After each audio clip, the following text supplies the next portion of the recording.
이스라엘 자손이 바다 가운데를 육지로 걸어가고 물은 그들의 좌우에 벽이 되니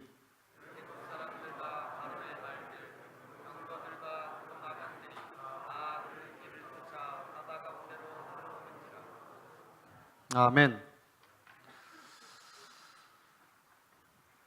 오늘 본문을 포함해서 그 뒤에 성경절들을 살펴본다면 한 4번 정도의 명령이 반복되는 것을 살펴볼 수가 있습니다. 16절, 21절, 26절, 27절. 자, 이곳에는 어떠한 문장이 반복되고 있나요? 네. 손을 내밀라라는 말이 반복되고 있습니다. 인간이 동물과 현저하게 구별되는 차별성이 있다면 손의 기능이라고 할 수 있습니다. 인간의 문화가 발달될 수 있었던 것은 손이 있었기 때문이라고 해도 과언이 아닐 것입니다. 좋은 의미로도 쓰이고 나쁜 의미로도 쓰이지만 우리는 일을 잘하는 사람을 가리켜서 수단이 좋다, 수완이 좋다라고 말을 합니다. 손재주가 좋다라는 말입니다. 또 많은 노력을 한 사람에게 격려하고 치사를 할 때 수고하셨습니다라고 우리는 이야기합니다. 그 이야기는 손이 고생했다라는 말입니다. 성경 속 여러 가지 유형의 손이 등장합니다. 동생 아벨을 죽인 가인의 살인의 손, 그리고 하나님을 향해 맹세하던 아브라함의 언약의 손, 병자들을 만지시던 예수님의 치유의 손, 그리고 예수님의 뺨을 내려치던 로마 군인들의 무례한 손, 또한 예수님께 십자가형의 판결을 내리고도 자신에게는 아무런 책임이 없다는 듯 대야에 손을 씻던 빌라도의 무책임한 손 등등, 우리는 여러 형태의 손을 성경 속에서 발견하게 됩니다. 본문에서는 그 중에 하나인 모세의 아름다운 손을 만날 수 있습니다. 바다를 향해 내 손을 내밀라는 하나님의 명령 앞에 모세는 순종하였습니다. 그리고 그 순종을 통하여 모세의 손은 하나님의 놀라운 도구가 되기 시작하였습니다. 오늘 이 시간 순종한 모세의 손은 어떠한 손이었는지 함께 은혜 받는 시간 되시길 간절히 바랍니다. 첫 번째로 모세의 손은 믿음의 손이었습니다.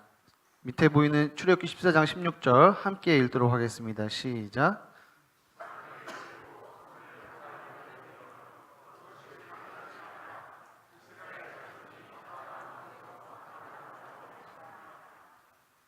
아멘.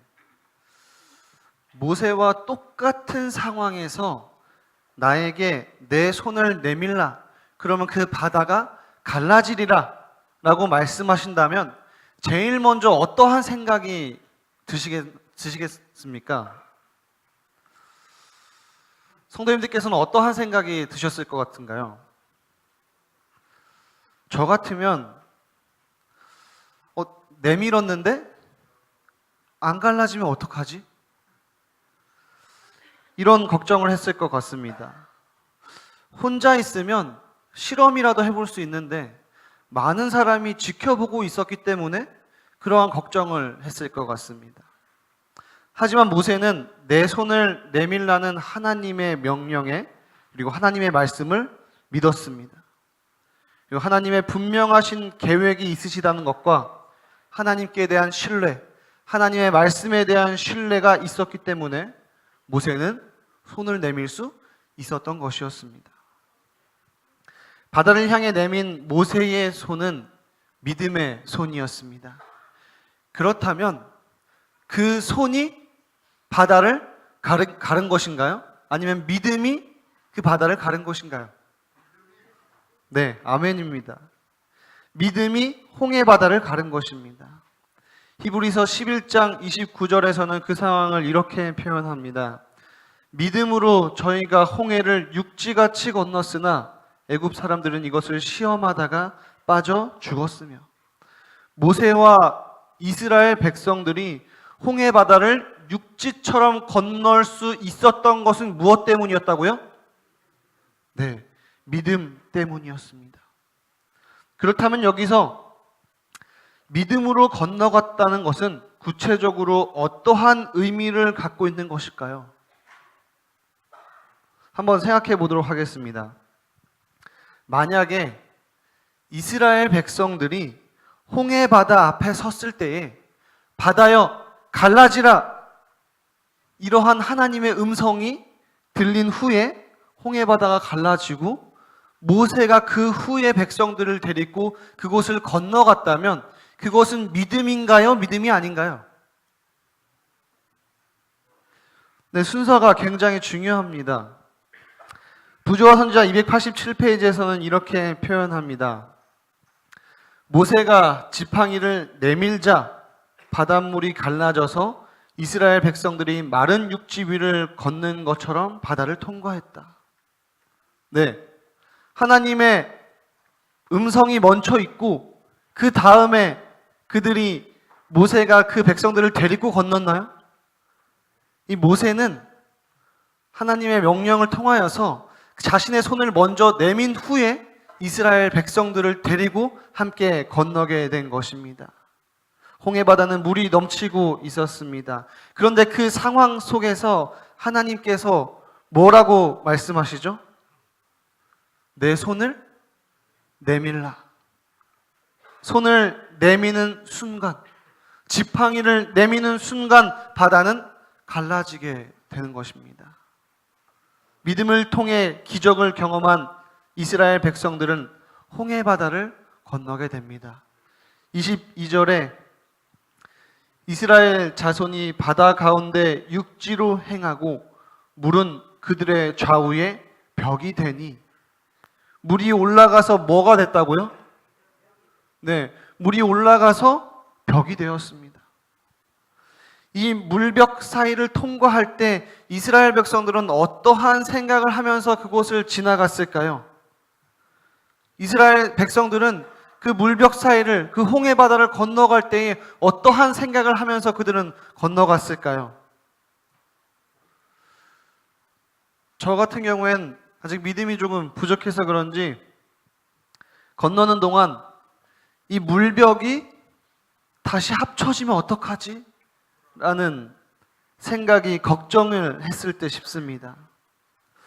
그 두려움 때문에, 그 불안감 때문에 물이 합쳐지면 한꺼번에 한순간에 죽기 때문에 그들은 아마 하나님 믿습니다. 하나님 믿습니다. 하나님만 의지합니다. 하나님만 의지합니다. 이렇게 외치면서 그 바다를 건넜을 것입니다. 우리는 예수 그리스도를 믿는 순간 믿음이 시작되는 것입니다. 그리고 그 믿음은 지팡이를 내밀었던, 손을 내밀었던 단 한순간으로 믿음이 끝나는 것이 아닌 하루하루가 믿음의 행진인 것입니다.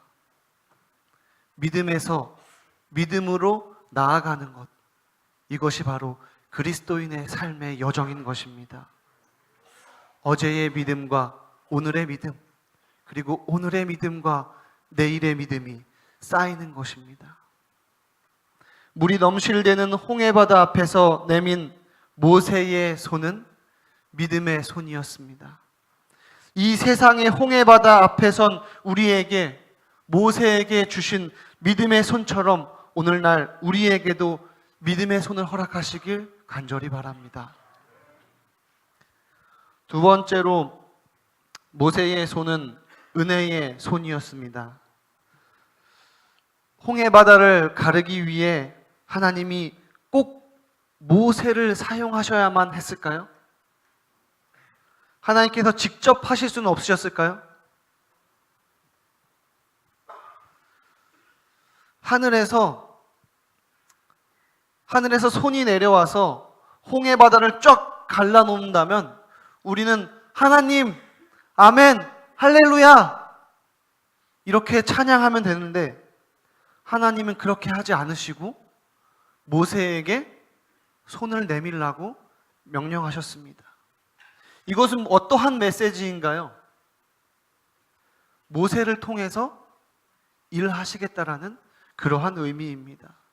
나 없이도 하나님께서는 하나님의 일을 하실 수 있으신가요? 없으신가요? 하나님께서 우리가 필요하실까요? 우리 교회가 필요하실까요?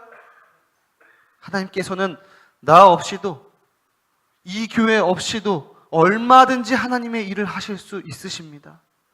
하지만 하나님은 같이 일하자고 하십니다. 그리고 우리를 통해 일하시겠다고 말씀하십니다. 홍해바다를 가른 것은 모세의 손이었지만 모세의 손이 아니었습니다. 그 바닷가를 가른 것은 모세의 손이었지만 모세의 손이 아니었습니다. 그것은 바로 하나님의 손이었습니다. 원고 1899년 155페이지에서는 이렇게 표현합니다. 그리스도의 힘 있는 손이 홍해의 물들을 물러가게 하고 벽처럼 서게 하였다. 그리스도의 힘 있는 손을 경험한 모세는 홍해바다를 건넌 후 출애굽기 15장 1절과 6절에 이렇게 표현합니다. 이때에 모세와 이스라엘 자손이 이 노래로 여호와께 노래하니 여호와여 주의 오른손이 권능으로 영광을 나타내시니이다.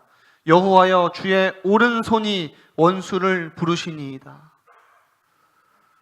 모세의 손이었지만 하나님의 손이었습니다. 어느 한적한 길을 친구와 함께 차로 이동하고 있었습니다.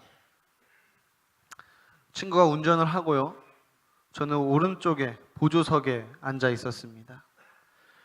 그런데 저기 멀리서 한 자동차가 비상등을 켜고 가고 있는 것인데 삐뚤삐뚤 우왕좌왕하면서 그 차가 가고 있는 것이었습니다. 그런 차들을 보면 우리는 자연스럽게 이러한 궁금증이 생기게 됩니다. 도대체 누가 운전을 저렇게 하고 있는 것일까? 그런 차 안을 살펴보니 고등학생쯤 보이는 학생과 아버지가 타고 있는 것이었습니다. 제가 보조석에 앉아 있었기 때문에 지나가면서 자세히 살펴보니 아들이 운전석에 앉아 운전을 하고 아버지가 보조석 쪽에 앉아서 자동차 핸들을 같이 잡고 가고 있는 것이었습니다. 그런데 신기한 것은 운전석에서 운전대를 잡고 있는 그 아들은 신이 나서 그 운전을 하고 있었지만 그 아버지는 긴장한 얼굴이었습니다. 운전석에 앉아 있었고 핸들도 잡고 있었고 페달도 밟고 있으니 마치 자신이 운전하는 것 같습니다. 하지만 그 방향을 조정해 준 것은 그 옆에서 붙잡아 준 아버지의 손이었습니다. 우리는 때때로 그 손을 보지 못할 때가 굉장히 많은 것 같습니다. 내가 운전석에 앉아 있고 내가 핸들을 잡고 있고 내가 그 페달을 밟고 있기 때문에 마치 내가 스스로 운전하고 있다고 생각하고 있고요. 내가 운전을 잘하고 있다고 생각하고 있고요. 내가 가고 싶은 곳으로 나는 안전하게 잘 가고 있다고 우리는 생각할 때가 종종 있습니다. 만약 내 인생의 핸들을 나 혼자 잡고 있었다면 얼마나 많이 방황했을까요? 얼마나 자주 미로를 헤매고 있었을까요? 하지만 그 수많은 방황의 미로에서 나로 하여금 가야 할 곳에 갈 수 있게 한 것, 넘어야 할 장애물을 넘게 한 것은 바로 여호와의 손이었다라는 사실입니다.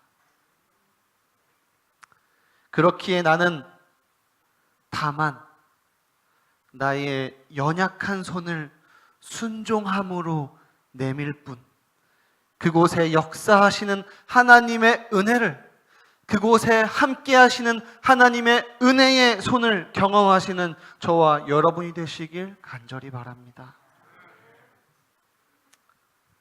세 번째로 모세의 손은 기적의 손이었습니다. 하나님께서 내 손을 내밀라고 명령하셨을 때 모세가 순종하여 손을 내밀게 됩니다.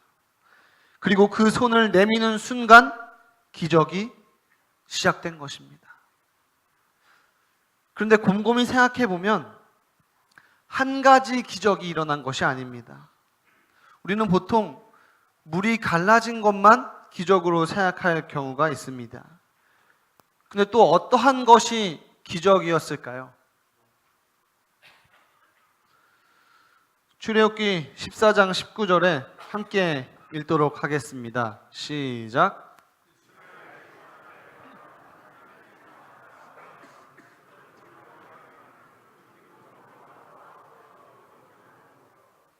아멘. 여기서 가장 먼저 누가 동원되나요?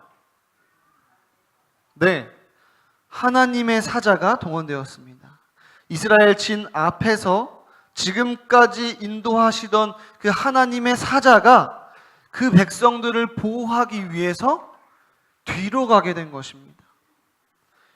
그런데 천사만 뒤로 간 것이 아닌 구름 기둥도 함께 뒤로 가게 된 것입니다. 지금까지 구름 기둥은 앞서서 방향을 조정하고 일러주었던 그런 인도의 기둥이었습니다.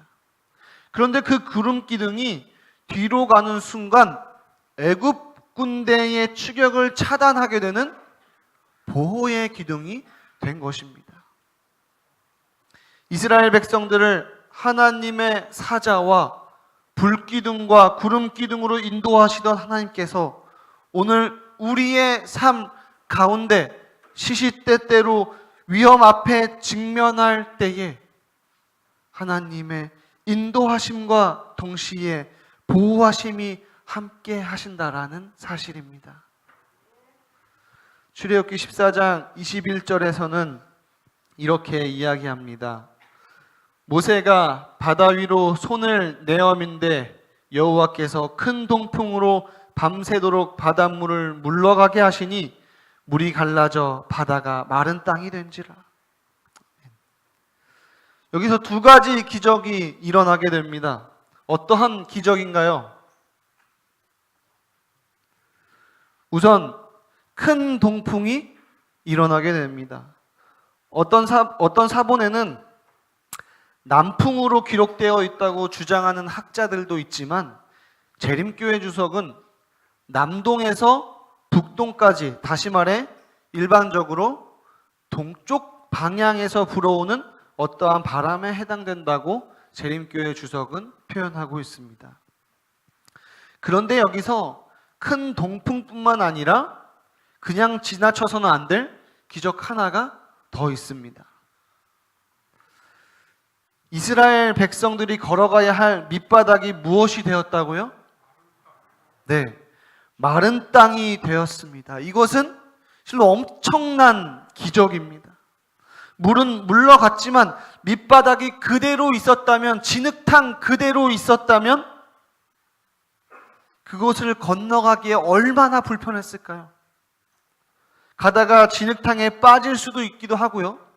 누군가가 그곳에 빠져서 혹은 상처 입기도 했을 것입니다. 1899년 원고 155페이지에서는 이렇게 표현합니다. 그분은 바다 가운데 마른 길을 내시고 이스라엘로 발이 젖지 않고 건너가게 하셨다. 이스라엘 백성들이 홍해바다에 갈라지는 기적, 그 기적 하나에서 그친 것인가요? 동풍에서 그친 것인가요? 그분은 바다 가운데에 마른 길을 내시고 이스라엘로 발이 젖지 않고 건너가게 하셨다. 믿음을 선택한 이스라엘 백성에게 상처나지 않을 수 있도록 다른 고민하지 않고 앞만 보고 가면서 찬양할 수 있도록, 하나님께 영광 돌리면서 건너갈 수 있도록 그 길을 마른 땅으로 하나님께서는 허락하신 것입니다. 이 모든 기적은 한 가지 사건 때문에 가능한 것이었습니다. 그것은 바로 순종했고 우리의 믿음이었기 때문이었습니다. 바다를 향하여 내 손을 내밀라는 명령에, 아니 도대체 손을 내미는 것과 바다가 갈라지는 것과 어떠한 연관이 있어 보이지도 않고 어떠한 관련이 되어 있어 보이지도 않는데 도대체 왜 손을 내밀라고 한 것일까? 이러다 괜히 망신만 당하는 것 아닐까? 모세는 이러한 주저함과 불신이 아닌 하나님의 하나님 되심을 신뢰하며 순종하였던 것입니다. 순종이 기적을 가져옵니다. 홍해 바다를 열었고요. 큰 동풍이 일어나고요. 마른 땅이 된 것입니다. 교회 역사에 나타난 하나님의 사람들 가운데 특별히 놀라운 기적을 체험한 사람들이 있습니다. 그런데 이러한 기적들을 경험한 사람일수록 삶 가운데 두드러지게 나타나는 한 가지 특성이 있습니다. 공통분모가 있습니다. 그들은 철저하게 말씀 앞에 순종하는 삶을 살았다는 것입니다. 19세기 신학자 앤드류 머레이는 이렇게 이야기합니다. 예수를 믿는 그 순간부터 우리는 하나님의 순종의 학교에 입학한 것입니다. 언제부터 순종의 학교에 입학한 것이라고요? 네. 예수를 믿는 그 순간부터 우리는 하나님의 학교에, 하나님의 순종의 학교에 입학한 것입니다. 이어서 교회증언 4권 24페이지에서는 이렇게 표현합니다. 함께 읽도록 하겠습니다. 시작.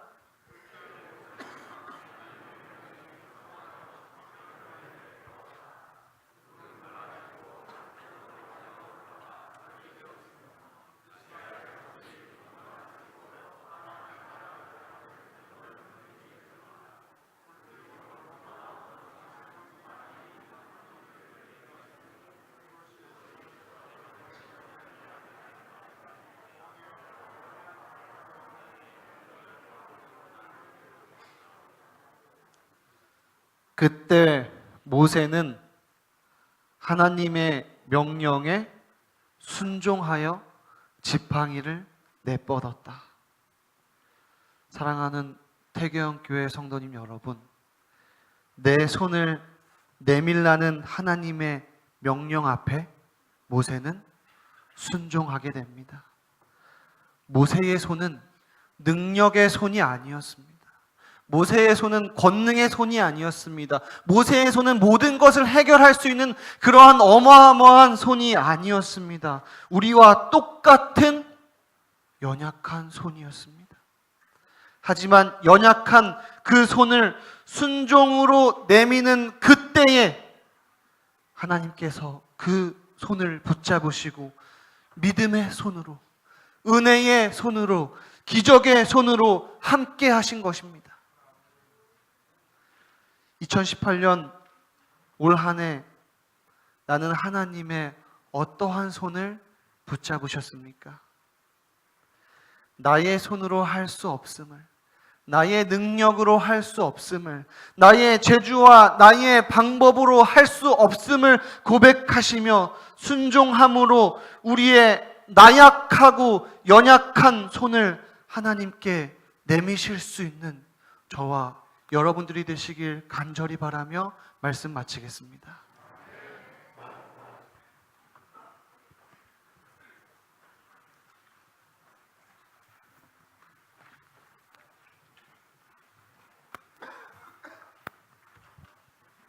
예, 말씀 감사합니다. 마치는 찬미는 다 함께 기립하셔서 502장 찬미를 부르시겠습니다. 502장 찬미 후에 전사님께서 기도해 주겠습니다.